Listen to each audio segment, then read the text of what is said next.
I have found in my life the most powerful thing that I ever have been to this point was to be myself, and it created opportunities for me from day one in San Francisco to everything I've done since then. Is every time I can go back to my truest self, opportunities pop up.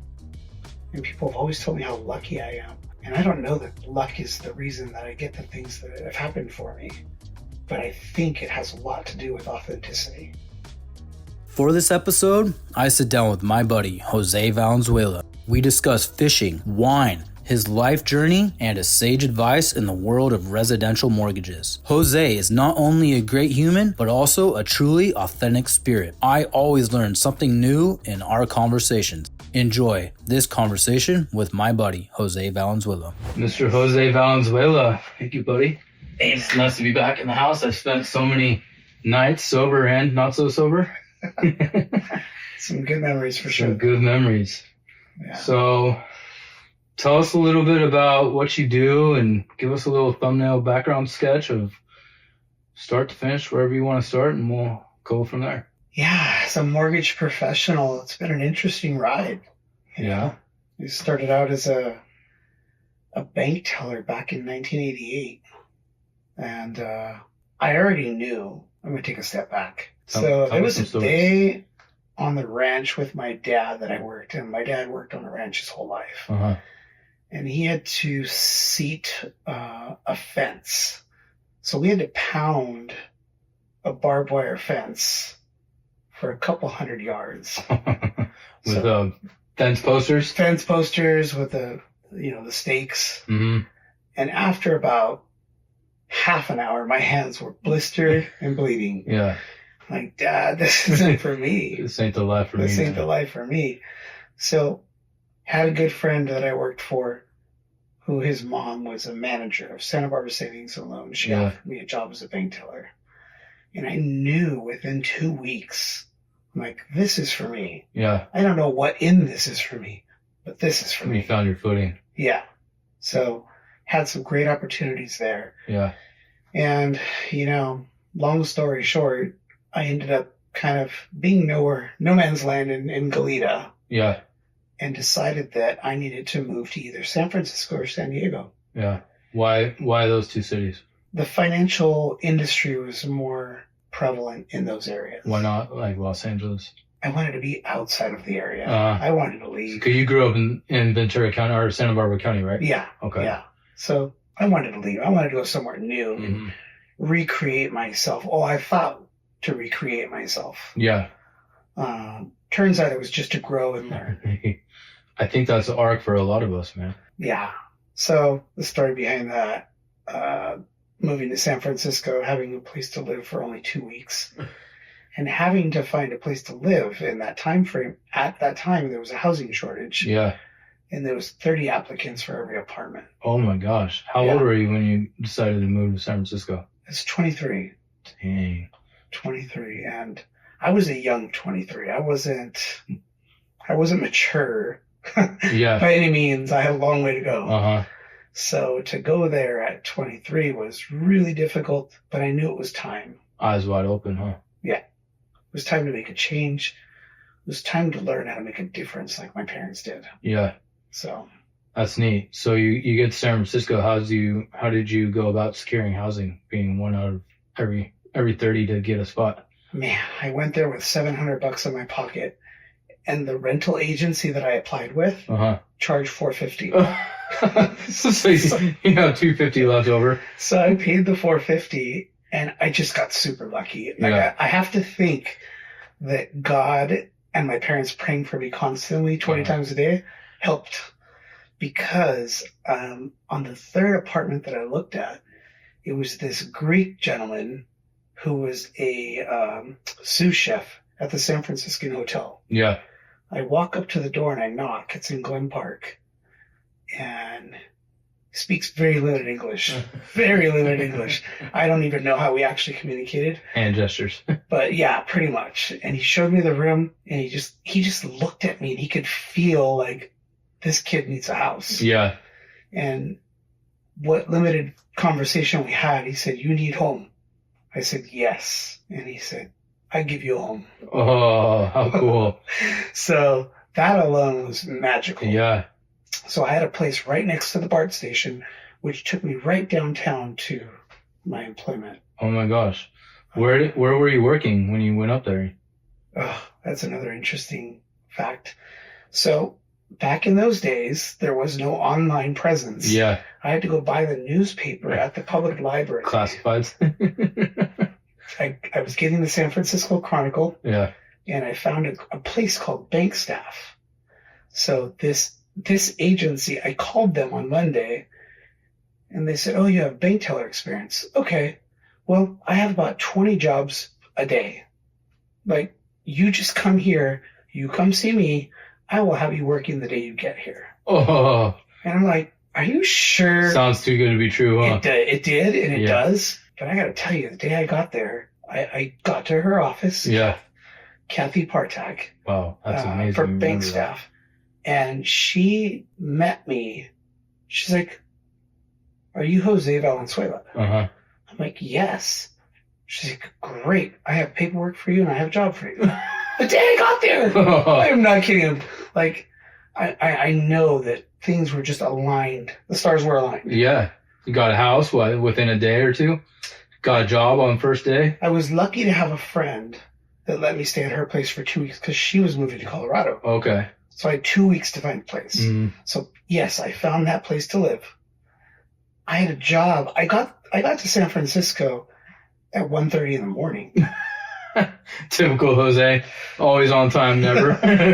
Well, it was driving rain the whole drive, by the way. Yeah. And it took me 2 hours to find parking, typical San Francisco in the heat. And I slept for maybe 2 hours. Oh, well. But you can do it. I made it at that time. At 23, of course you can. Yeah. Well, you can still do it now. Yeah, sure. Not as comfortably, though. With that, she sent me off on my job. And I was working. And fun fact for the day, so I get to the credit union that I was working for, Spectrum Credit Union. And I meet with the HR person. She's like, is this really what you want to do? Yeah. I was like, well, no, but I'm 23, man. I don't know what I want to do. I want to be a loan officer. How'd you know that? I just knew when I was in the banks and I saw the loan officer across the way in the lobby. They were all dressed up in their suit and like important people were talking to important people. Yeah. And I wanted to talk to important people. Yeah. I'm like, yeah, I want to do that. That looks great. I should do that. So I'm like, so in my very limited vocabulary, it wasn't what it was. And yeah. I just said, I'd rather do that, but this is what I know and I need to make a living immediately. And she's like, okay, that's great. Thank you. They're ready for you downstairs. They sent me downstairs. So I work all morning and they send me off to lunch. I asked the crew, said, hey, where can I go for lunch? They sent me off. They were shooting this movie that they sent me. So I went to a movie set and had lunch. I'm like, this is day one in San Francisco. I'm like, who does that? Yeah. Anyway. It sounds more like a Los Angeles experience in the 80s, right. Not San Francisco. Yeah. So I get back to the office and the people downstairs tell me, oh, you know what? They want to see you upstairs. And I'm like, oh no. Shit. Am I getting fired on my first day? Like, I'm just like scared. Yeah. I'm literally shitting my pants. Yeah. I'm scared. So I go upstairs and I talk. She's on the phone, the HR rep, and I'm standing at her door and she sees me like turned white and she starts waving her hands. No. It's okay. And then whoever she's talking to on the phone, she's like, you know what? It's okay. Let me call you back. Yeah. She's like, she hangs up. She says, Jose, nothing's wrong. Everything's okay. And I'm like, okay, Yeah, because you don't have a poker face. No. You know that. Yeah, if I'm feeling something, you'll see it. You see your emotions very well. Pretty instant. So she says, hey, you know, they really love you downstairs. And we've kind of been looking for a loan officer assistant for a while, and we just haven't found the right person. We thought maybe you might be that right person. Everybody loves you. I've been here for 3 hours. Yeah. You know, it was one of those things. She's like, I didn't know what to say. Yeah. I didn't know what she was really saying. She's like, Jose, you should say yes. It's a raise in pay and it's better for you. Mm-hmm. And I'm like, yes. Yes. Think little kid, because I was like a little kid. Yeah. And I was just like, yeah, sure. Yeah. Yes, let's do that. So they send me off and I go back after hours, after 5 p.m. I check out and I go back to bank staff to check out with them. That's a temp agency. She's like, as I walk in the door, I think this long corridor of this building, and she's at the end of the hall. And she yells, is that Jose Valenzuela walking in my door? And I said, yes. She's like, you got me a raise on my first day. She's like, there's something about you. She's like, I'm going to mentor you, and you're going to do big things. Oh, that's awesome. Yeah. All on day one. Day one. Yeah, it takes some people years to get those type of stories. I'm telling you, it's the angels. It's my parents praying. It's a lot of things. It's how I was raised. Yeah. So you do credit your parents a lot. And having known you for 15 years almost? Probably. Yeah. I know your parents very well. Why don't you take us back to your childhood and the importance of your parents and family and how that molded you and shaped you who you are today? Yeah. Oh, my parents, I think back and I'm in this current state and just how grateful I am for them. Yeah. And I don't know how they did it. Like, when I think about our family dynamics and my parents having 6 kids almost in a row, like year over year. Yeah. We're 7 years apart, 6 kids. Damn. Irish twins times 7. 7 times. My poor mom was pregnant all the time. They didn't make a lot of money. Yeah. My dad worked on a ranch, and it was a good company. It was a great company. Many people know the Rancheros Visitadores is one of the best horse riding clubs in the world. Mm-hmm. And they took really good care of my dad and our family for that matter.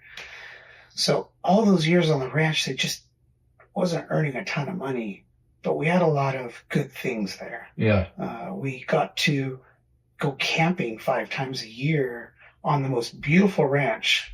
I would say it's the most beautiful ranch in Ventura County, Santa Barbara County. Yeah. Or both counties for that matter. I mean, it was perhaps in California. Yeah, it was at the mouth of the river of Cachuma Lake, and it was all private. Yeah. We had 10,000 acres to ourselves. Jeez. And so people that don't know, the real estate prices for land in Santa Barbara County per acre are really high. So this is prime choice because they got this ranch probably deeded in a long time ago, I imagine. They ended up buying a different one behind Cachuma Lake. Okay. 10,000 acres still, and it's still beautiful and amazing. Yeah. But with that, we had so many other good things. Yeah. My mom was cleaning houses, and she was earning money as a cleaning service. Yeah. And they were also heavily involved in the church. Uh-huh. So my mom was teaching other women in the church how to clean houses the right way so they could earn a living for their family. And, we were luckily surrounded by uncles and aunts that were like additional parents. Yeah. And then we have an extra dynamic of family members where our parents were best friends with them before any of us kids were ever born. Mm-hmm. So they were like an extended family. Yeah. And they still are. Yeah. And so with all that love and affection, being surrounded by that, and the work ethic of my father and my mother, and all my uncles and aunts, and my grandpa and my grandmas, it was just a great place to learn the value of hard work, mm-hmm. What comes from it, and it was the most special way to be brought up. We didn't quite know that we weren't well off. But you're thinking back on it, you were well off though, because sometimes money isn't the true measure of success or happiness, and some people that have more money struggle to find that type of community that you had growing up. So it's a trade-off. But the fact that you didn't know that at the time, but it was so magical growing up, is a testament to the community and the family that your parents built and raised. Yeah, I agree. It was way more, in my opinion, it was way more valuable to have learned how to make money. Mm-hmm. In fact, I had a moment. Tell me. It's one of the moments that shaped who I am today. So my mom comes to me one day. I'm going into 5th grade. 501 jeans were invented when I was in 5th grade. Of course I wanted those 501 jeans. Yeah, why not? So my mom comes to me and she says, Mijo, I can only afford 1 pair of those or 2 pairs of Toughskins. But that's it. What are Toughskins? Toughskins were a generic brand of jeans that you could buy. I think they were from JCPenney's or Sears. One of those 2 companies. Yeah. So I was like, well, I really want those.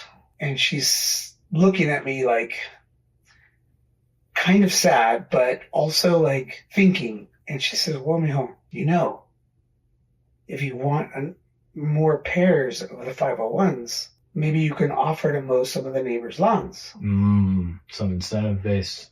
And I'm like, light bulb moment. Ding, ding, ding, ding. I'm like, wait, I can go get what I want if I just go do that. Yeah. Bingo. Yeah. I mowed everybody's lawn. You got, how many pairs of 501s did you have by then? I probably had 4 pairs of 501s. And over the next couple of years, I bought my first fishing pole. Oh, okay. That was one of the most powerful lessons in my life. Yeah.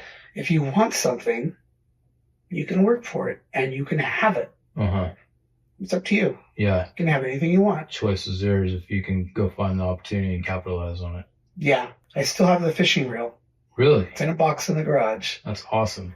I think it was $85 back then. Wow. In 1980.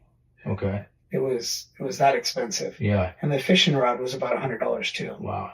So that's pretty serious setup for back in the 80s, because that's 80s money. I know. So that was a lot of money. Yeah. You must have been crushing the lawn mowing business. I was, and it was worth it. Like, that was fun, not doing the work. Yeah. But what was fun is after the work, going to McDonald's, because we couldn't afford McDonald's. Get McDonald's, huh? And I would get a quarter pounder, and then I would go to the grocery store after that, and I would buy corn nuts and a Dr. Pepper. You were living large, man. Man, life was good. It's funny. One of my first jobs was actually mowing lawns.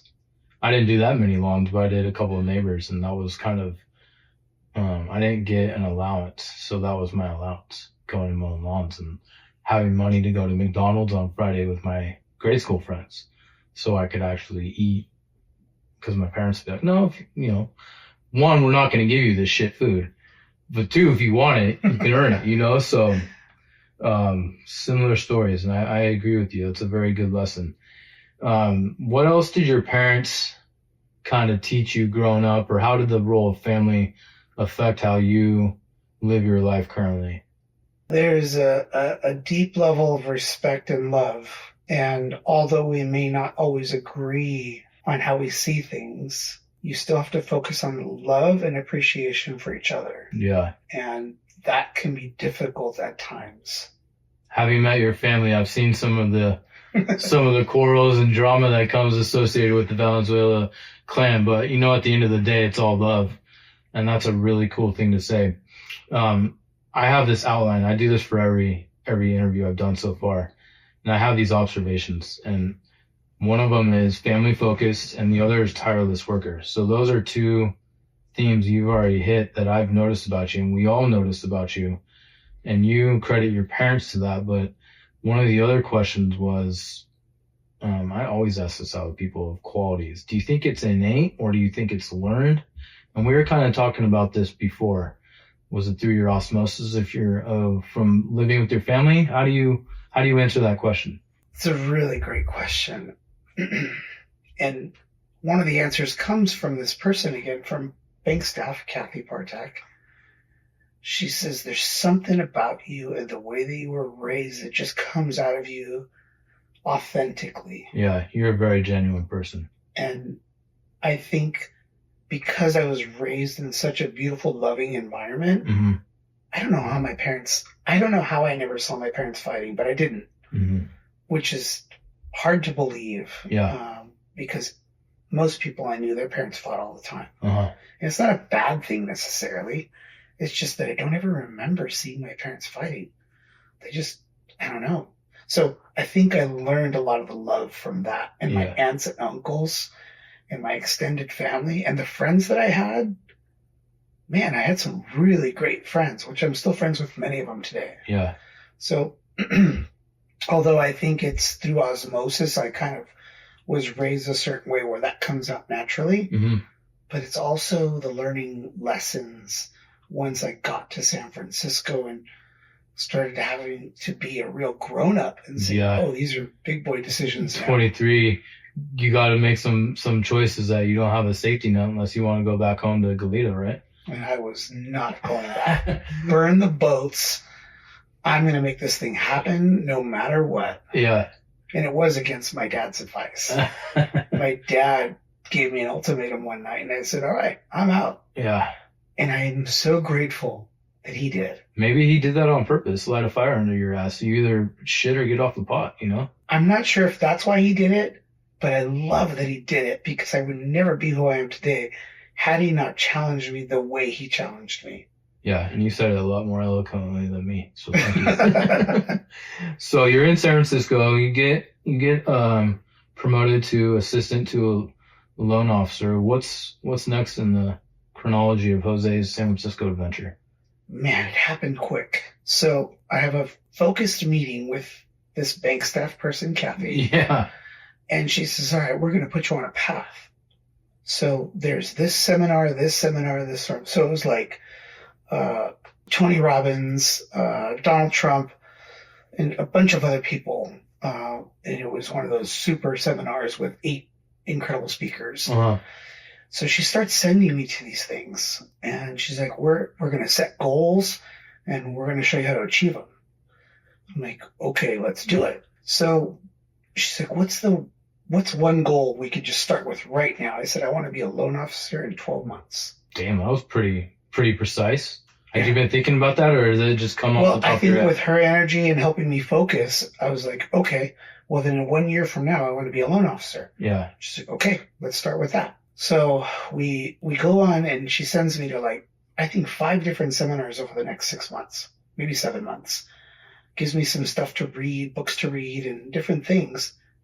And meanwhile, at the credit union, I was promoted, I think, 4 times within the next 6 months. So you're working with a temp agency, and let's say your liaison at the temp agency, serving as your mentor while you're working at a credit union, climbing the ranks. Mm-hmm. Okay. So finally, they offered me a position to buy her out, and they were offering me a position in one of the bank branches. Oh wow! By the loan officer out? No, but it was a really good position. Okay. It wasn't quite an assistant manager, but it was really close. Yeah. Which I had no financial experience, so who am I to be in that position? Yeah. But I was good with people. Yeah. And that's all they cared about. Mm-hmm. So this great company continues to mentor me as well. And they keep training me and showing me everything, and I'm just eating it. Just a sponge. I'm like, everything I can get, I'll take it. Yeah. But 364 days later, there was a position that opened up with a different credit union. Okay. And it was a loan officer position. Oh, how torn were you? I was extremely torn, but it was the goal. Yeah. So I applied with Kathy's help and had the job offer on day 365. Whoa! It's like you definitely manifested the shit out of that goal. It was unreal. Yeah. Literally unreal. So you're on this magic carpet ride in San Francisco. Yep. Did you ever have the carpet pulled out from you at any point during this honeymoon period, it sounds like? Surprisingly, no. Oh. I really hadn't. Yeah. Everything had gone well. Everything was aligned. Yeah. For 12 months straight. So the only kicker was that this loan officer position was 3 months in San Francisco, and then it was a transfer to LA. Oh. But I didn't know that at the time. Yeah. And they didn't tell you that in the advert? I'm not sure he knew that I was going to be good enough for him to send to LA. Okay. So they were just seeing what they had. Mm-hmm. And he was not a nice person. In fact, he was a complete asshole. And I deeply regretted the move instantly. Yeah. But I see no, I'm going to play this through and just see where it takes me. Sure. Because now I can have this on my resume. Yeah, it was a resume builder. But going back to the other credit union, they threw me a huge party, and they put up this those boards of papers where you write out notes in your in meetings and stuff. Yeah, they're like butcher board papers or like old whiteboards. Yeah, whiteboards. So everybody signed it like a yearbook and wrote all kinds of cool things about me. Yeah, that's a sign of a cool I still company. have that in the garage. That's neat. Is that company still around? Yeah. Did you ever go back to work for them? I'm skipping ahead. No, I never went back to work for them. It's still a good good people over there, really good human beings.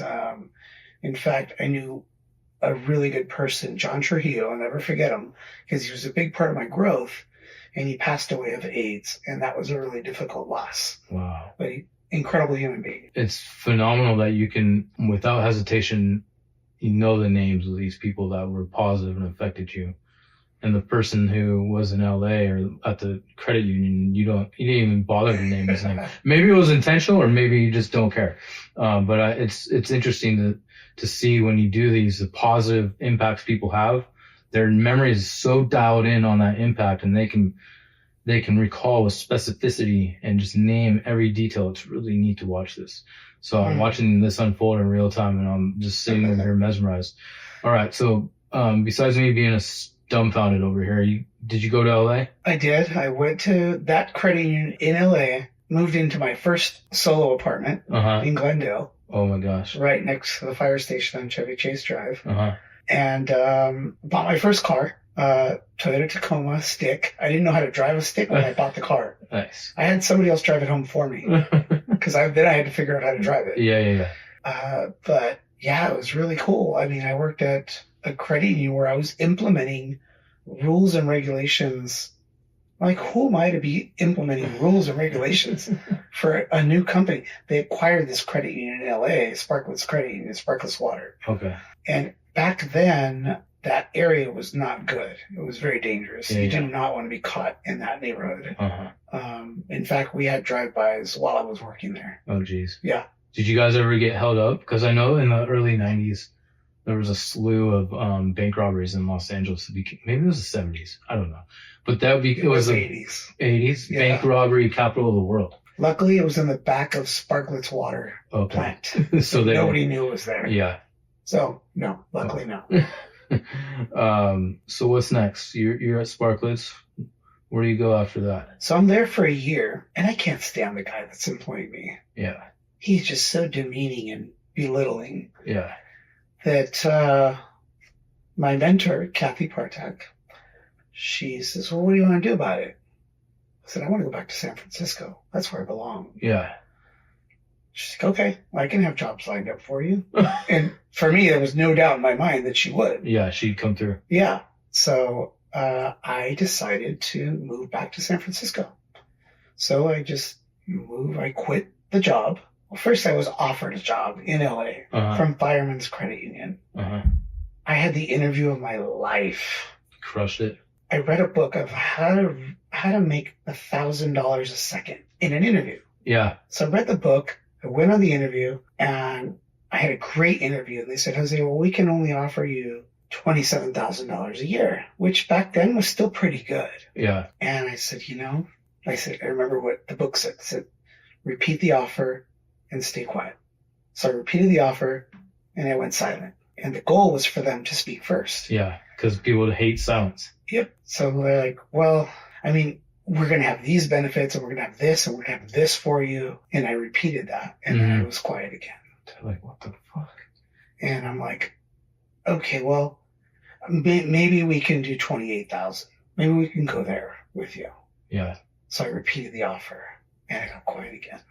And I think maybe it was 31 that I was shooting for, and they ended up at 29.5. And I said, you know what? I really appreciate the opportunity. I can tell you guys are an amazing company, and I can't believe the words that are coming out of my mouth right now. I'm like, you stupid, take the job. Yeah. And then I'm like, no, but the book said this, so I'm going to do this. And I just said, but that's not what's meant for me. And I really appreciate the opportunity. And I know you're going to find a great candidate. I'm not the one. You flipped the role of interviewer and interviewee. It was just like they got the roles flipped. And I could not believe these words were coming out of my mouth. But I had just read the book. Yeah. So it was fresh. And then they're like, okay, shook hands, and I'm leaving. I'm like, you fucking idiot. Just turn out What are you doing? It's more than I'm making. Yeah. And I'm like, you idiot. And I'm driving home in my car, and I'm like, I think Van Halen was on the radio or something, and I'm like punching the steering wheel, you idiot, you idiot, you idiot. I get home, and the answering machine, because there was answering machines back then. Yeah. The light's blinking. I play it, and it's the credit union, LA Fireman's Credit Union. They said, you know what, Jose? We don't want to miss out on the opportunity to work with you. We're willing to offer you $31,000. Can you start Monday? What did you do? I jumped up and down. I went crazy. Uh-huh. I went to the liquor store and bought some beers. Boy. I was drinking some beers at the pool at this apartment that I was renting. And then I called Kathy. Yeah. I said, what should I do? She's like, well, why don't you throw it back to the current job and see what they say? I said, okay, couldn't hurt. So I told the current employer, I'm like, hey, I have no intention of staying employed with you. This is what I'm being offered by another company. Just thought I'd let you know. Yeah. And they're like, we'll match it. And he's just macho, machismo, like, like, that's not good enough. It's not good enough. You don't treat me well. Wow. I don't think I said well, because back then I didn't speak proper English. And this one guy, Logan Quirk, taught me proper usage of well and good. I can be annoying like that. I'm pretty sure I said, you don't treat me good. Yeah. You're mean. You're demeaning. So that's pretty powerful for a 23-year-old to find that footing and stand up for themselves. Did you get the confidence knowing that you had an offer as a backup, or were you just over that guy? I think it was a combination of things. One, it was the offer and knowing that I was valued by other people. You'd be seen. But also from my former employer, Spectrum, they valued me as a human being. Yeah. He didn't value me as a human being. You were just a piece of property. Yeah. So I know other people did value me and he didn't. Yeah. So I just laid into him. Did you have any intention, no matter what the amount was, of remaining at that place, or did you just want to see him negotiate? And I think I secretly wanted to see what was going to happen. I wanted to see him grovel. Yeah. I'm not going to lie. Hey, man, you're human. I want to do this thing. He did. And the manager from the credit union in San Francisco called me an hour later. She's like, hey, what did you tell Ron? He's like a different person. And I don't know what's going on, but he's not right. Well, you broke him down, man. Wow, good for you. Some people need to be chopped down at the knees, eat a piece of humble pie, you know? I sure have been from time to time. Yeah, so. Me too. A lot. So what was your decision? I didn't take any of the jobs. I moved back to San Francisco, and Kathy found me a job at Levi's Credit Union, of all places. Oh, wow. The 501s. The 501s. Oh, full circle for Jose already. So I worked there as a temp for 3 months until I found the real job that I was going to work for. Okay. And I worked for a real company that for 10 years I worked for that company. Wow. And I became a loan officer with that company for mortgages. Okay, cool. I know when I met you in about 2008 or 9, you had moved down back to Ventura County from Campbell. What were you doing in Campbell? And then take us up through when you came back to Ventura County. So I was the number 2 loan officer on Redfin.com's website. Of course you were. And that was new back then. Yeah. And I was working for a credit union, and it was great. They were having a tough moment because it was right after the financial crisis of 2008. Mm-hmm. And it was 2009. They couldn't tell me if I was going to have a job or not come Monday. Yeah. I said, okay. I was super loyal to them because they gave me an incredible amount of opportunities. Yeah. I had every job in that branch, bank, everything, managed banks. This was for Redfin? No, this was for West Credit Union, which is where I worked for 10 years. Okay. So they let me have reign on the house. I did everything there. They just said, nope, you don't fit there. We need to keep moving you up. And until one day they ran out of places to put me. And the CEO of the mortgage side of the business said, you belong with me. If you don't make $100,000 in the next 12 months, I will fire you. Okay. He's like, do you want to go have drinks? Sure. Sounds like a good offer. Yeah. But fast forwarding through that, I was loyal to that company because they gave me everything. Yeah. But knowing that I might not have a job on Monday, Wells Fargo had been chasing me for about 2 years. Uh-huh. So finally I went to Wells Fargo. And it was a way for me to move back home because I couldn't work for that company and move here. Yeah. It wouldn't make sense. So you were actively trying to give back to Ventura County. My dad was really sick in 2007. Okay. We thought we were going to lose him. Thankfully, he's healthy, he's fine, and everything's good now. Yeah. But I knew in 2007 it was time to come home. Okay. So Oxnard was close enough to home. So I bought this house in River Park in a bad time, in a falling market. I knew it was bad. Yeah. Bought it anyways. Just knew that you can't have a neighborhood with a Whole Foods on the corner and a big footprint like that with tree-lined streets and it goes south. It's just not going to happen. At some point it will rebound. It's going to rebound. And look what it did. Yeah. It's magical. Uh-huh. So moving here, I knew I was in a new area and I needed to get into networking because I needed to meet people because I needed to make a living. Yeah. So long story short, I have to credit Tiffany Lopez. Connector. She's a big part. She's a connector. She knows everybody. And fast forward into the Young Professionals Network with the Boys and Girls Club. Yeah, that's where we met. And that's where we met. And we got to say, a lot happened from there on out. Yeah, you became one of Ventura County's top mortgage professionals in a short time. It was pretty magical. Yeah, I don't want to take the words from your mouth, but I think that this area needed someone to come down and take the market off its feet. Cutting my teeth in San Francisco, one of the toughest markets in the United States. Yeah. Helped me come here and show people what's possible. Yeah. You were head and shoulders above the rest, probably. Yeah. I just was in a different place. I had been in a market that demanded a 21-day close on a condo back in 2010 because San Francisco was already going crazy, rebounding in 2010. Yeah. Oxnard wasn't. Oxnard, Ventura County, for that matter, wasn't. Yeah. But San Francisco was already off to the races. Yeah. So that wasn't a thing here. You know, here was 30 to 60-day closes. 60-day closes were pretty normal. Jeez. So to be able to offer a 21-day close was unheard of. Yeah. You were offering a product and service no one else even could match whatsoever.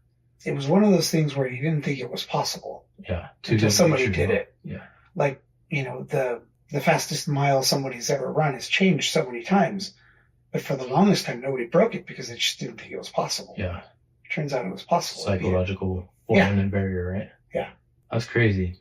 So you kind of glossed over the 2008 financial crisis, and we're kind of in, I don't know how you compare this, like what we're in now to then. What are your thoughts on that? Because then I want to ask you about overcoming obstacles and uncertainties in your life and in your profession.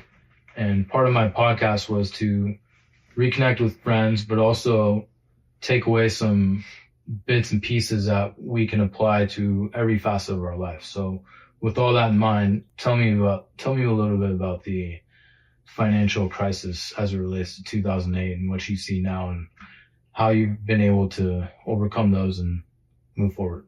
That was a unique time, and I saw it coming. I was like Chicken Little, though. I called it about 2 years early. Uh-huh. And I just kept pounding the table. I said, people, please, please do not take these loans. You can have a 4% mortgage, which is incredible because rates just before that were 6.5%. Yeah. And just after that, they were 6.5% again. So to get a 4.5% mortgage was fantastic. I knew that I didn't understand the product that was being sold. The product that was being sold there were several of them, but the main one that crushed the market was a loan where you could pay less than your principal and interest. It just sounds bad. It's bad. It was bad. And it crushed the market. Yeah. So I can count on one hand how many of those loans I did. I did 5. And with each one of them, the client had called me and said, I'm going to do this with or without you. Oh. So I'd rather do it with you. Will you please do it? Because I just refuse to do them. Did it feel like you were selling out the client, or like you just felt like this is something tugged at you and said, this isn't right? Because it's not going to make you, put you in a good spot. I knew that it didn't have integrity in it. Yes. Good word. Thank you. I was looking for that word. There was no integrity in that. And I had to tell him that there was no integrity in that. And I can't be responsible for you losing your house. Yeah. But if you're going to do it with or without me because you're experienced investors, everybody thought they were an experienced investor in that time frame. So I said, okay, I'll do it. And here's what I'm going to do because I care for you. I'm going to make only 1.5% on this loan, where everybody else that you're going to go to, they're making 4% commission on this. Yeah. And they're sticking it to you on the back end. When that loan adjusts, that's where that money is going to crush you. Yeah. I said, well, I'll do it. I'll do it for 1.5%. Were they offering these loans because people were speculating, buying up property in the hopes to capture some of the rise that was pre-2008 and then flip the house? Is that why these loans were being offered? Or is that why so many people were speculating in real estate? Because I do remember some of that craze. And everyone was on the boat of like, hey, you got to buy property. You got to buy property. Even if you couldn't qualify and it was just not good for you. I want to say that the president of the United States made a declaration that everybody deserves home ownership. So Wall Street got a hold of that and said, okay, how do we make products where everybody can buy a house? So Wall Street created products and asked the banks, if we give you this product, can you sell it? Wow. So long story short, banks were going to say no to that. Yeah. And there was investors lined up to buy that debt. So that's what happened. And then what happened is, as it progressed, they kept creating more products where it was what we called stated income. So it was, you didn't have to prove income. And at some point, you didn't have to prove assets. Like, you didn't have to prove anything. You could just buy a house. Go in and get a loan with just basically like a personal financial statement. That was it. Huh? Yeah, That's even crazy. if it was made up. And a lot of times it was. So these people that I assisted in buying their homes, I said, look, if you don't sell it within 2 years, you're going to lose your house. Yeah.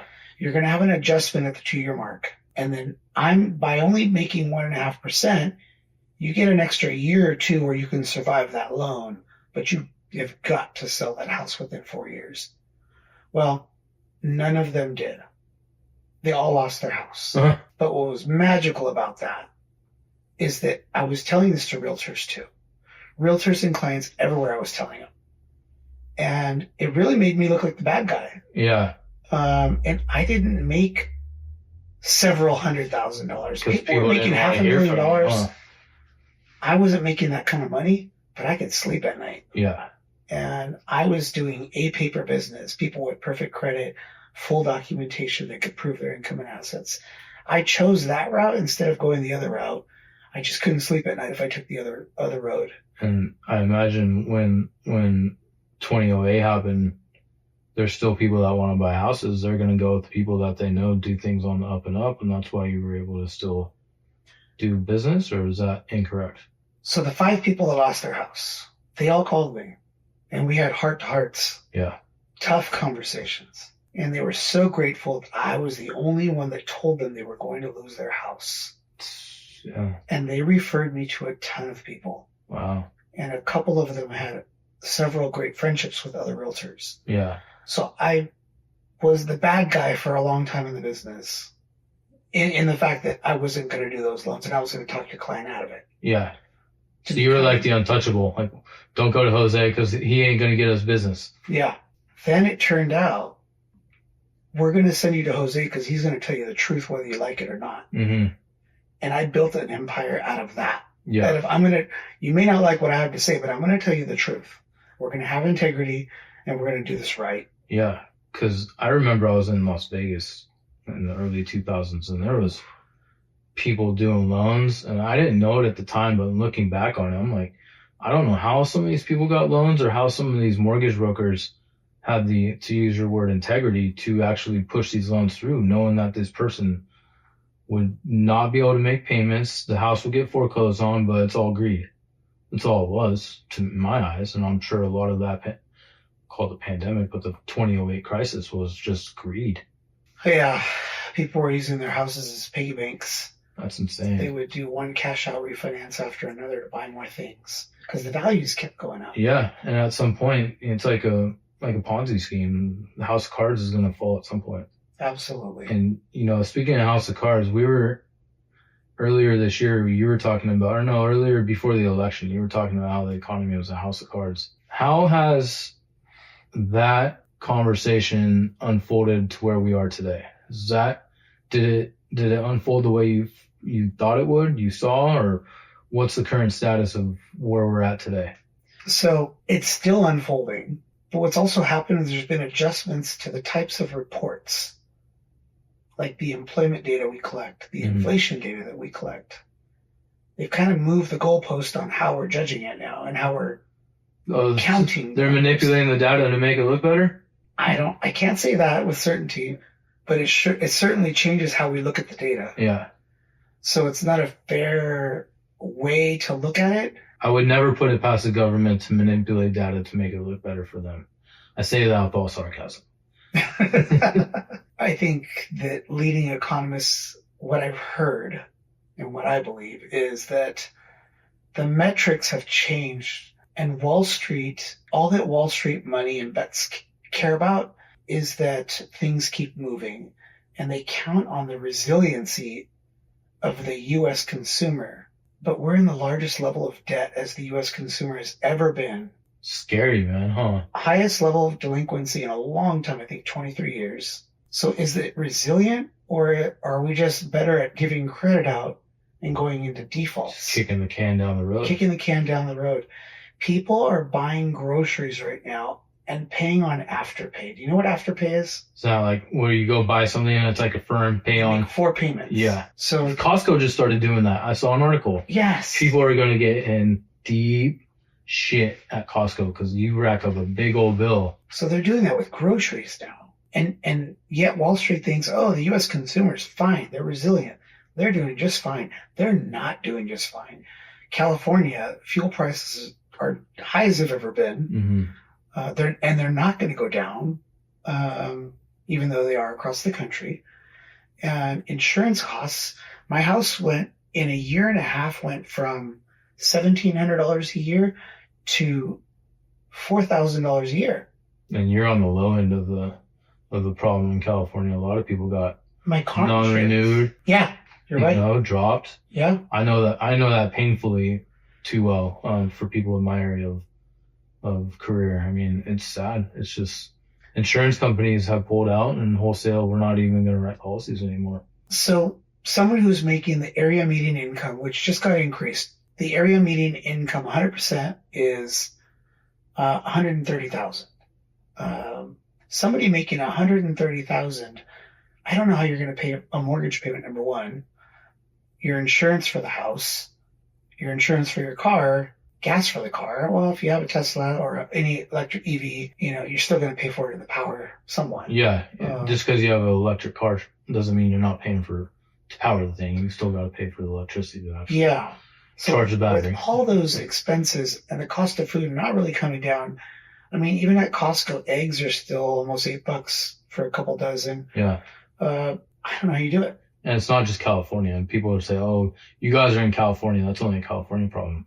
And the truth is, this isn't confined to California. I know the insurance problem is nationwide. Florida, Texas. That's true. I don't know about all the other economic indicators. I'm sure the cost of living isn't so high as it is in California. And I don't want to get into the politics of it, but I feel like people are feeling the pinch a little bit more than what the numbers actually tell. Yeah. So did it unfold the way I thought it would? Maybe it didn't, or maybe it hasn't yet.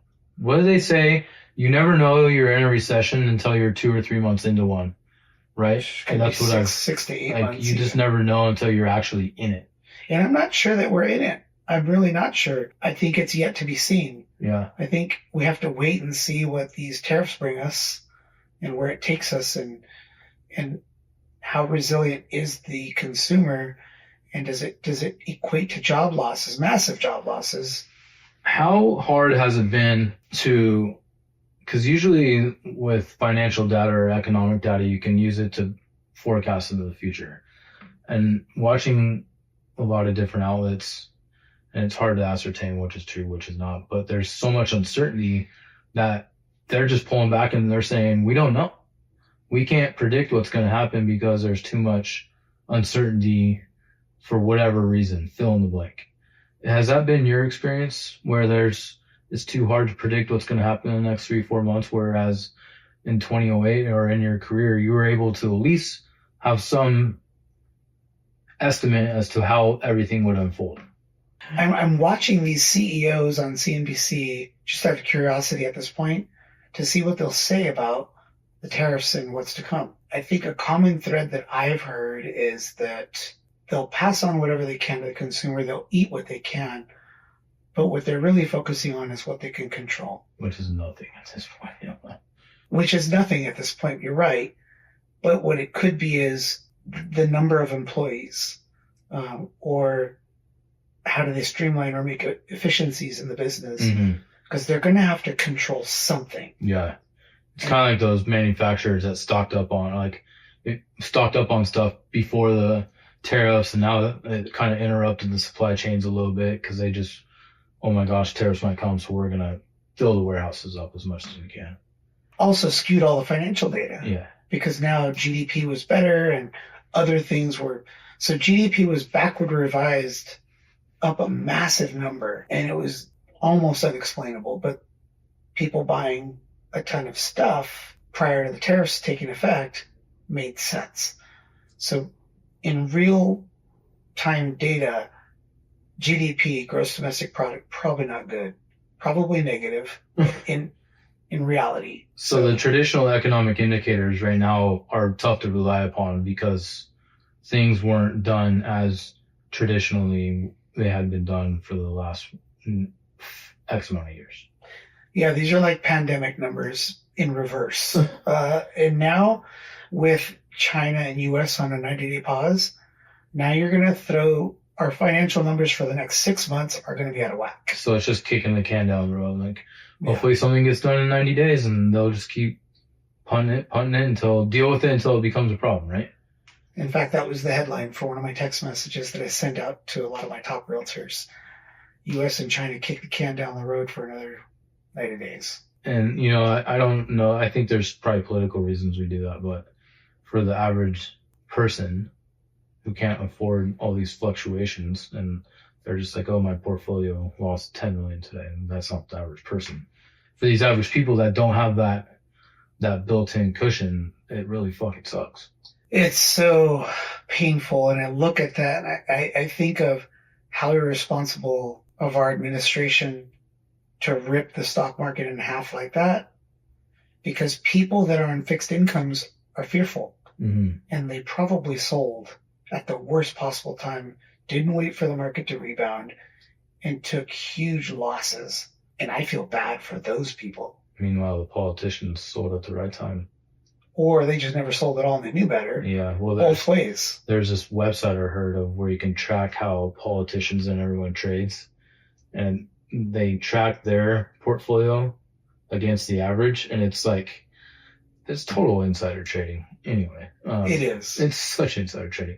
So without getting on that diatribe and going off the roadmap a little bit, what can we take away from this hour of conversation we've had on the financial sector alone? Like, what can you tell people if they're listening to this podcast, say in 2 weeks? Like, what is one nugget, one piece of advice, or something that, as we're going through this right now in real time, what is something that you want to tell these people? Here's what's good about where we are right now.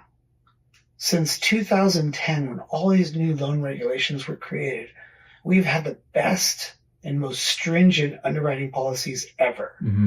So the people that own homes today own them with such tough restrictions that they're super qualified, ultra qualified for owning their home. So the market on itself is solid. Equity in your home is at an all-time high across the United States. Another powerful benchmark. If they get in trouble, they can sell their home and be fine. Yeah. So we're not looking at some crisis on foreclosures. Yeah, no, like 2008 crisis. Yeah, there was a housing supply surplus, massive surplus, and you could get a rental for cheaper at that time. Today, your rent's going to be just as bad as a mortgage. You may as well buy a home. Yeah. If you can get one, because there's a supply shortage. Yeah. You know, the Thomas Fire highlighted something we didn't know. We have a housing shortage. And then when the Thomas Fire ripped through in 2017, it just showed us how big the housing shortage was. Yeah. So for those reasons, there are more qualified buyers now than ever before, even with home prices where they are today. Yeah. So there is a deep demand for the current product. The people that own the product are in a great position to sell, right? They can almost name the price. In fact, if more properties came to market, it would be a welcome effort. Yeah. Because the market could absorb a pretty massive amount of housing. So supply demand is in a great spot. The qualified people that own them, the qualified people that can buy them, everything is where it needs to be to have a healthy market. And in fact, I'm trying to recall the number. I just wrote this in a newsletter a few weeks ago. The amount of recessions, I'm going to make up a number. Let's say there's 13 recessions in the last 7 years. Mm-hmm. Housing did incredible in each one of those recessions, except for one, the 2008 recession. And that was a housing crisis. Yeah. Created by houses. Yeah. They were the genesis of that whole financial disaster. So all the other ones, housing did amazing. Mm. So if you want a safe place for your money and you need a roof over your head for your family, man, there's never been a better time to buy. Yeah. If you have the money to buy it, that's the other thing, is the shortage of affordable housing for those people that don't have the luxury of buying a house. And that's another tough load as well, right? It is. But surprisingly, there is resiliency in the way that there are a lot of buyers that are dual income, mm-hmm. that are joining together, like people dating, and then all of a sudden they're going to buy a house together. Yeah. That's happening more now. So you're seeing a different type of buyer coming into the market, and that's encouraging to see, because probably traditionally these people could have never thought about buying a house. Yeah. And now they're using creativity to think about, okay, well, maybe if I get two incomes, or I get my, whatever, we'll get some unit together, and it's kind of like a REIT, I guess. Somewhat. Sometimes there's 4 buyers. Yeah, that's cool. So you see more and more of that. So that's happening. But at least they're getting into it, and then they can hopefully parlay that into some equity and get another house, and, kind of grow as when you bought your first house, you usually bought a second house, and then, you kind of went up from there, and hopefully that's a springboard for them. Yeah. And real estate's one of those few and rare investments, probably the only investment where you can use a massive amount of leverage. So buying a house, let's say a $750,000 house, which is hard to find, but you put 5% down on that property, and I can show you the numbers in 10 years. The numbers take into consideration you buying the property, the fees you pay on the loan to buy the property, the sale fees, let's say 7% commissions in total to sell the property. And in 10 years, you're going to walk away with around $475,000. Wow. And that's based on historic values, yeah, which include the 2008 housing crisis. Huh. There's not a lot of investments where you can invest 5% of your money. Sign me up, man. If I can make 6% of a year, I'd put all my money in that basket. And have a roof over your head. Yeah. It's a great investment. That's the way I look at it. Okay. And I'm going to put in the notes how people can find out more information by getting on your email news blast or just following you on socials, but I want to get into more fun stuff. You mentioned fishing. I know how much it's not a passion. It's like a life necessity. Tell me about some of your passions, including fishing, and we'll kind of dovetail from that, but talk to me about your love of fishing. It's been from a very young age, growing up on that ranch, mm-hmm. having access to that ranch with the greatest fishing, probably one of the greatest fishing spots in California.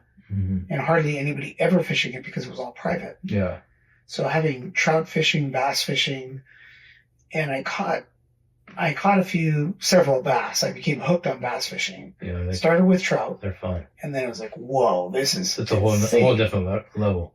And then one of our good family friends took me fishing on the ocean one day. And I'm like, whoa, I caught a bonita. It was about this size, and it's a poor man's tuna. Yeah. Incredibly hard fighting fish. Uh-huh. So then I was hooked on ocean fishing because that was just the next level. Yeah. And I would just say in every area of my life, when I'm on the water, when I'm fishing, there's no place like that. Yeah. It's your meditative spot, right? Yeah.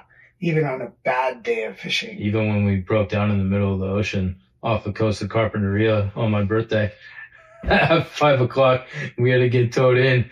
Man, we had such a good day fishing. And then as we got towed in, we were part of the Christmas parade of lights.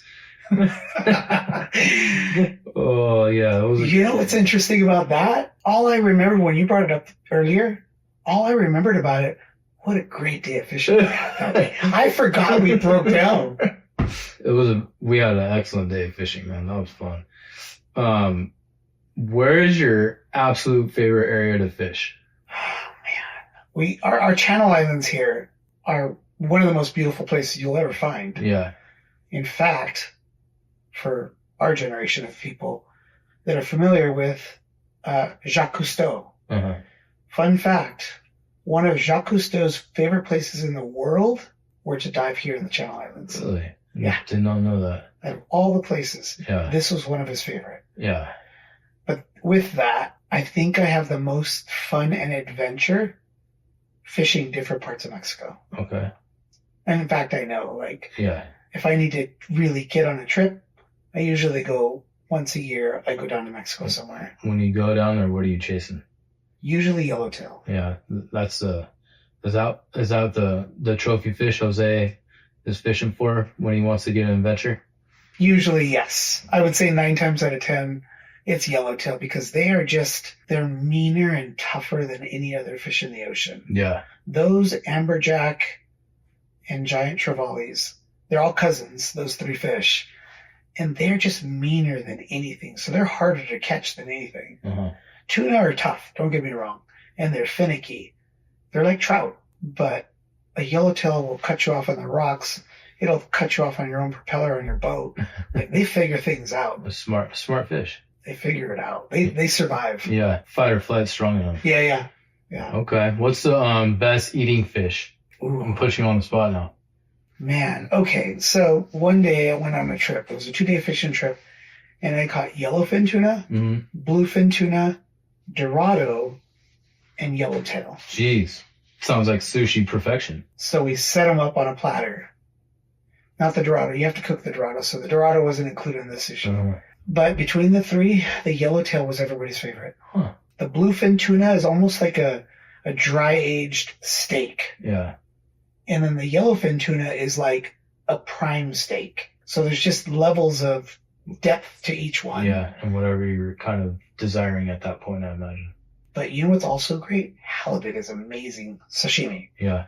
I don't love it cooked, but sashimi? Yeah. I remember I went fishing with my dad, brother, grandpa. We pulled up a halibut, and the captain just filleted it right there. A little lemon.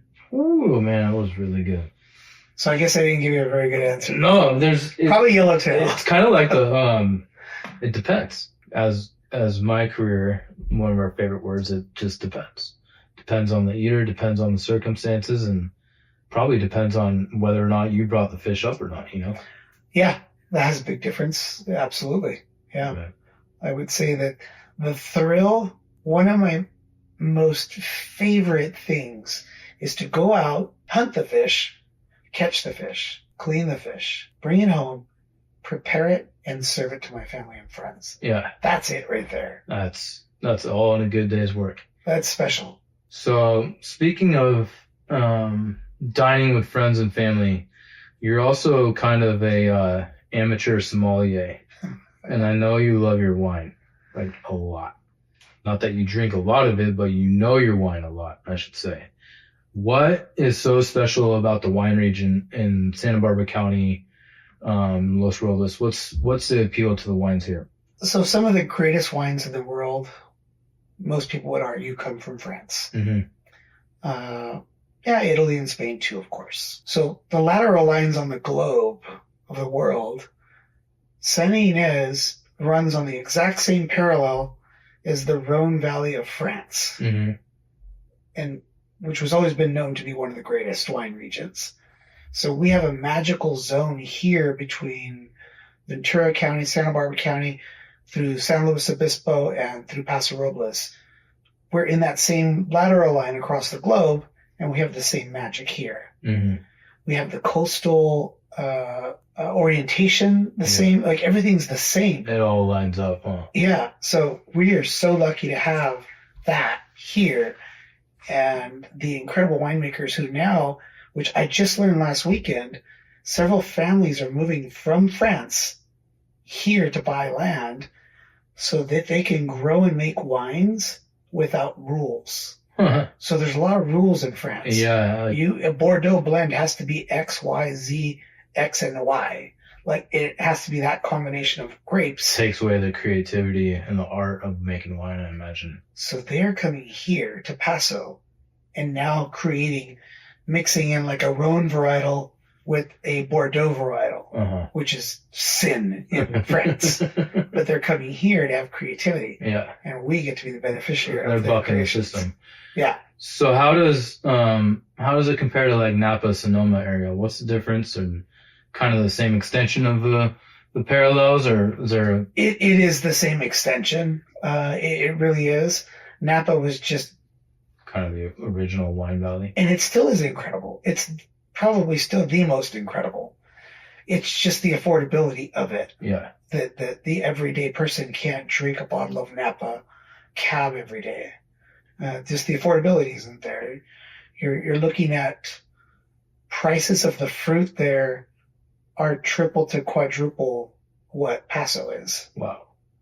So the same bottle of wine might cost $200 up there, but maybe it's $80 to $100 in Paso. Yeah. Or here locally. I don't want to give away too many secrets. Don't come here. A lot of value. Yeah. A lot of value here. What is one?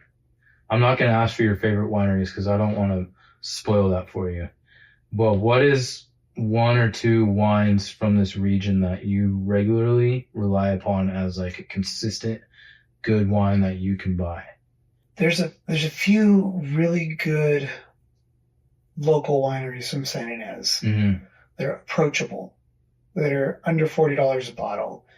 In fact, one of my favorite wines is from Zaca Mesa Winery. Mm-hmm. It's called the Z Cuvée, and I've never seen it more than $17 a bottle. Wow. Andrew Murray is another one. Yeah. Andrew Murray is a special winemaker. He started making wines very young.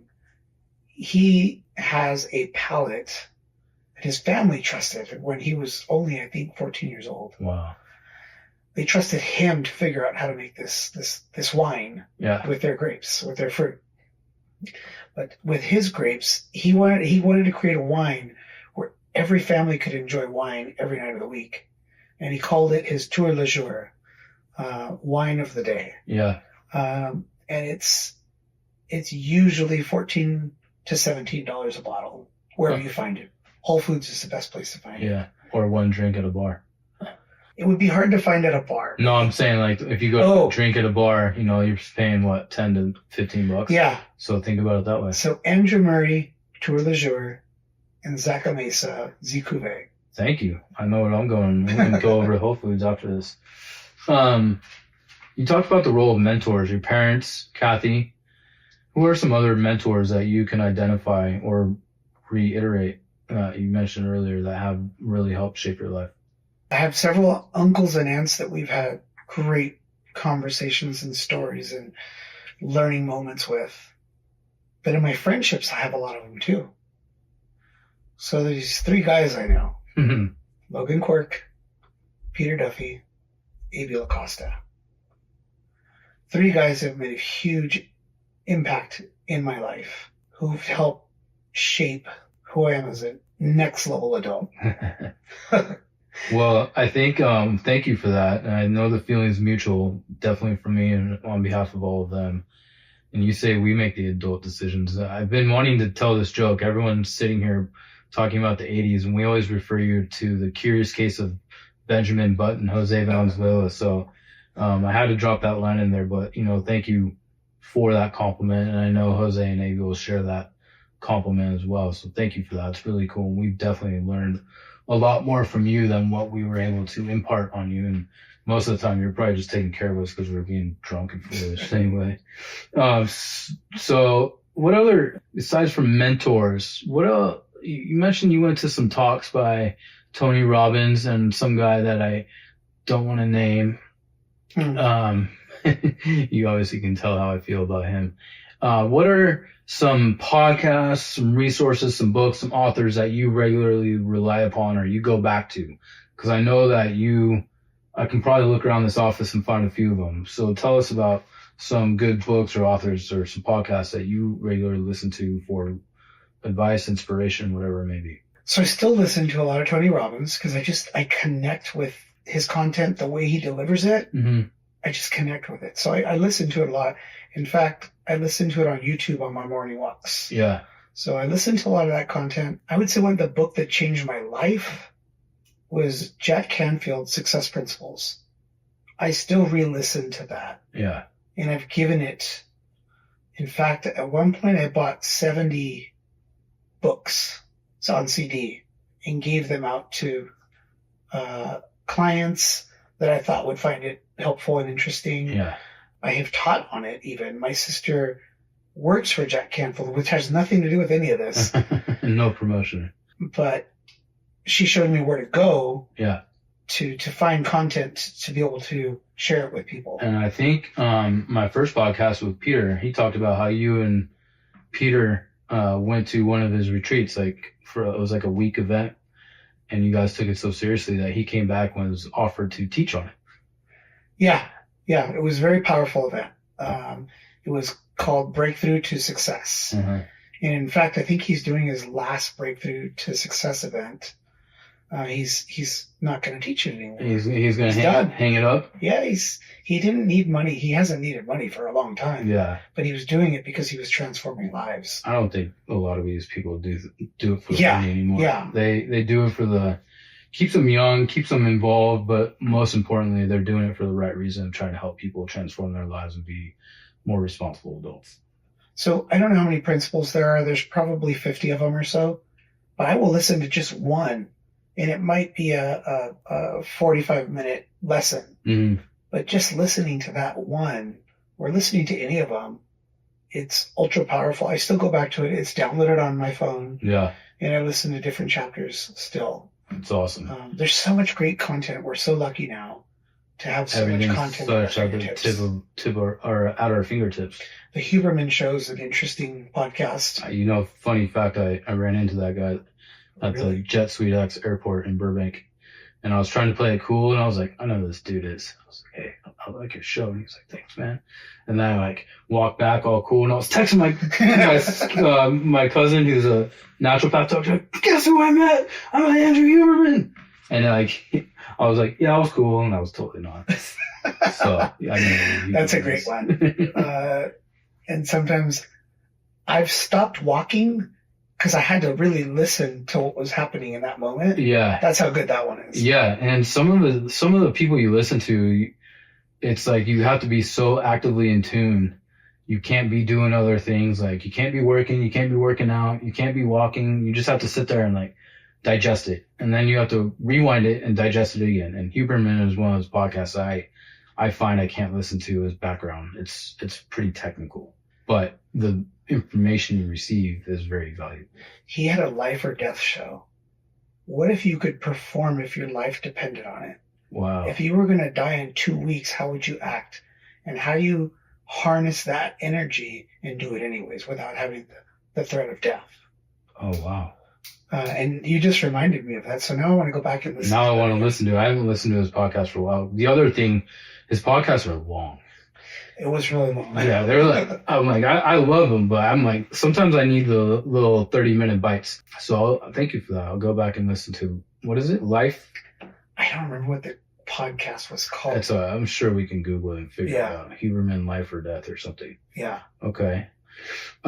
Speaking of things that you rely upon, what are some non-negotiables in your life? We were talking about your morning routine kind of this morning. That's kind of what I'm getting at. What's your daily routine like? And throughout your daily routine, what are non-negotiables? So that's changed a lot over the years. It's definitely evolved. Uh-huh. Today, the non-negotiables become my time and how that lays out into the day, and my health. My health has become ultra important. So that's a non-negotiable. Yeah. I walk 6 days a week. I walk 3 miles. And luckily, I think before I got a dog, I wouldn't have done it. But now that I have a dog, you have to do it. I kind of have to do it, but I don't have to go 3 miles, but I know that that's a 1 hour time frame is good for my mental peace of mind, just Sure. everything. Yeah. Also, working out. I work out in CrossFit 4 days a week. Yeah. That's can sometimes not happen, but for the last 6 months, it's happened, for sure. And I want to jump in and then I'll get back to that. You've had since I've known you, you've always been into physical activity and working out, but it's kind of evolved from running to lifting weights to CrossFit. Talk about the evolution of your journey of exercising and health and why you evolved or why you changed and why you ended up with CrossFit. Yeah. So I'm thinking like around 22 years old, I became a fat kid and I knew I needed to change. So I got a membership from Gold's Gym and I paid for an extra $100 to get a visit with a nutritionist. Uh-huh. And everything that nutritionist taught me is still relevant today. Yeah. So it just taught me that I can control my way through food. I don't have to work out. But if I want to eat bad food, I have to work out. Uh-huh. So pretty basic, right? Yeah. So I've always had a challenge with my weight. And at one point, my sister, I was about 25 years old, she called me the Michelin Man because I was wearing white shirts to work and I was a no boy. Yeah. But I vowed to myself, I was turning 30, about 6 months before I turned 30. 6 weeks before I turned 30. I wanted to do something different. So I did a triathlon. Yeah. I didn't even know how to swim yet. And I said, I'm going to do it. Yeah. It was a sprint. So it was only a 500-meter swim. But I couldn't even swim 100 meters. Yeah. I was comfortable in the water because I grew up spearfishing and freediving. But it's different than swimming. So I did that, crushed it. But I had never swam 500 meters until the day before that race. And I barely made it. Yeah. And I barely made it on the race, too. But then it evolved to marathons. Uh-huh. And I ended up running 5 marathons. And it just became too painful. Yeah. That's too much Running's trauma on the body. Man. It's a commitment. So I'm like, what could I do other than just running? So I thought, why don't I go back to triathlon? So I started doing triathlon again before my 40th birthday. And so I upgraded the type of triathlon I was doing from sprints to Olympic. Yeah. And then I had 1 year where I think I did 17 events. Damn. 17 triathlons. That's crazy. Yeah. For not being a professional, that was insane. But I was going through a divorce, or it was after my divorce, and I needed something. Yeah. And I was working hard. I was earning good money. And it wasn't enough to get the anxiety out of my body. Uh-huh. So you put it into something healthy at least. Yeah. Instead of something self-destructive. Yeah. And it was fun. And then ever since then, it's been when I was starting to get too many knee problems, then I transitioned into CrossFit. But that was kind of an accident. One of my good friends, Ali, one of my best friends. I left out Dave too. 2 of my best friends. But he asked me for help. He came to me one day and said, I need to do this class. Will you do it with me? Yeah. It was a 60-day fit challenge or something. I don't know what it was. And I showed up for the class and it was CrossFit. I'm like, oh. But he asked me for help. Did you have that same conception or that preconceived notion that a lot of people have, like CrossFit's culty or something. Yeah, like all that stuff. Well, I had done it before, and I didn't like the experience of it. Okay. It was just like, lift heavier, lift harder. It was just not for me. Yeah. But this place was different. It was different. And my friend needed help. So I'm not going to turn down a friend for help. Totally. So we did it, and we both lost some serious weight in that 6 weeks. Wow. We're like, you want to keep going? Sure. So 5 years later. Yeah, 5 years later. What about this place was different? Because I know a lot of people that have similar reactions when they hear the word CrossFit. Cult, fill in the blank. What about this place made it different than your experience with the other prior experience you had doing CrossFit? I think the culture was different. The people were, hey, do what you can. Do what's good for you. Do what, push yourself, but don't overdo it. Yeah. The goal is for you to come back. Yeah. Every day or however many days you're going to be. It's not the high school football coach yelling, no pain, no gain. Yeah, it's not that mentality. It's a mentality of more overall well-being, wellness. And at one point, the name of our gym changed to Forward Functional Fitness. So always moving forward in life, having fitness in your life, be it functional though. Like sometimes we get caught in positions like carrying the groceries for, up to the third level from your car, and you're carrying like 50 pounds worth of groceries in all your hands. Yeah.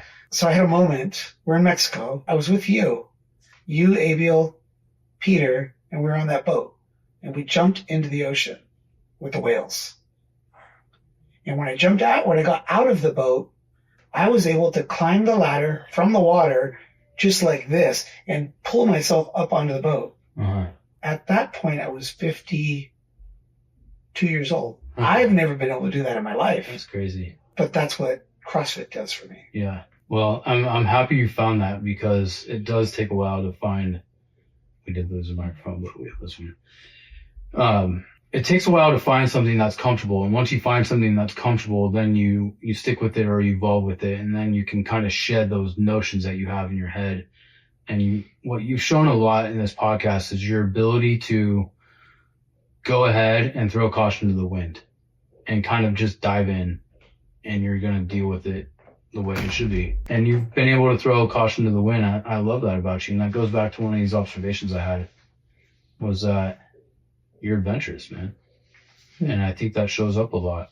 I only have a couple other questions for you. I know I was going to ask you a couple more non-negotiables, but I think what we got away was be willing to work hard, have some type of routine, fitness, be flexible. What else would you add to some of your non-negotiables? That really encapsulated it well. What we were talking about this morning, you were talking about gratitude and the power of sitting down and kind of setting some mantras or some intentions throughout the day. And today yours was gratitude. And I've known you for 15 years, and let's say within the last 10 years, you've actively cultivated that in your life. And it has been a central component of your growth and your continual evolution as a person. So I think that was when I was asking your non-negotiables and we were talking about today, that's something that came to mind for me. Yeah, it's something that I learned a while back and have continued to relearn, is that if I'm ever feeling uneasy about anything in life, I can fall back on gratitude. Yeah. And I can wake up in the morning, make my coffee, and spend about 15 minutes on writing things that I'm grateful for. And not the simple ones of, I woke up this morning and I can breathe. Like really look at your day, look at my day from yesterday and say, what am I grateful for? You know what? I had a conversation with so-and-so. And man, that was a special conversation because this, and this came up. And so those moments that you can reflect on allow me to look at going into today and being grateful for you showing up here and putting together this amazing podcast. That remains to be seen if it's amazing or not. Well, the opportunity and the work that you put in, I'm grateful for that. So I get to go out throughout my day to day and every day looking for things to be grateful for. And it makes a huge difference. And it just pulls everything in the right direction when you can just look for things to be grateful for on a daily basis. Yeah, it makes life more fun to live rather than always harping on the negative. And we're humans. We're going to focus on some of the negatives sometimes, and that's okay. But if you can get out of that mindset or find some way to reframe those thoughts and transfer it to a positive way and see the opportunity that it presents, then I think you're doing very well.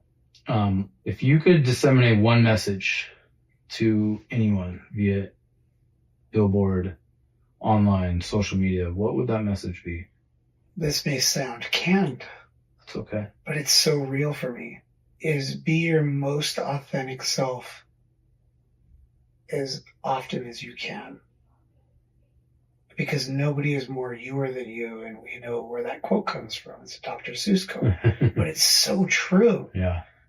I have found in my life the most powerful thing that I ever have been to this point was to be myself, and it created opportunities for me from day one in San Francisco to everything I've done since then. Is every time I can go back to my truest self, opportunities pop up.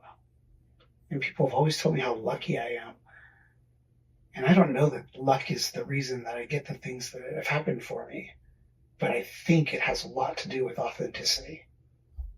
I think that is a powerful way to close out. I think a lot of people will attribute success to luck, but a lot of people that complain about not having opportunity miss the opportunities that were presented to them. And you have to have eyes wide open like you did and be a sponge and recognize that this is an opportunity and you're going to take advantage of it and seize upon it. And it may seem lucky, but at some point everyone has some opportunity presented to them, and a lot of people just miss it, and you didn't miss them.